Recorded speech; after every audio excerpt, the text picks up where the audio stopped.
जो हिंदू हित की बात करेगा वही देश पे राज करेगा। मुख्यमंत्री जी महाराष्ट्र के देवेंद्र भैया, आपसे निवेदन है, महाराष्ट्र का हिंदू चाहता है कि औरंगजेब की खबर को उखाड़कर वहां पर शौचालय बनाया जाए।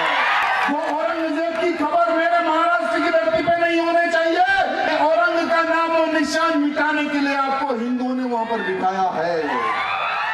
आपल्या सगळ्यांना या गोष्टीचा गर्व असला पाहिजे की ज्या स्वराज्याचा नाश करण्याकरता औरंगजेब महाराष्ट्रात आला, वर्षानुवर्ष महाराष्ट्रात राहिला, स्वराज्य तर नष्ट झालं नाही, पण त्याच औरंग्याचं थडगं हे महाराष्ट्रामध्ये तयार झालं। हे थडगं सगळ्या लोकांना सांगत राहील की ज्या ज्या वेळी स्वराज्यावर आणि सनातनवर कोणी आघात करेल त्याचे थडगं अशाच पद्धतीने तयार होईल। ह्या मुद्द्यावरून देवेंद्र फडणवीस साहेब सरळ सरळ पळ काढण्याचा प्रयत्न केलेले आहेच। कारण यार सायावरा यार भक्कावरा दो मे चौदन फिरू, जन्माला आलेले प्रत्येक मनुष्य मरणार आहे।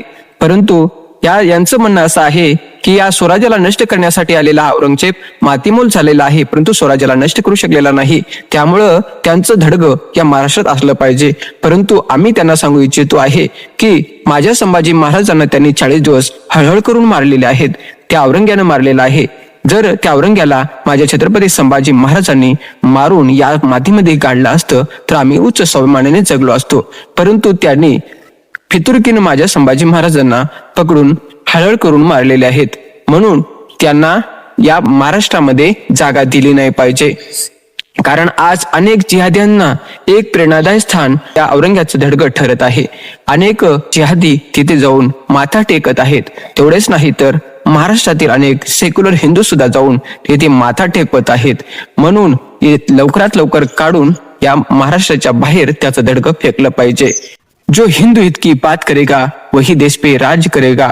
आम्ही सर्व हिंदू बांधवाकडून आपणास नम्र आवाहन करतो, देवेंद्र साहेब यावर लवकरात लवकर आपण ऍक्शन घेतलं पाहिजे।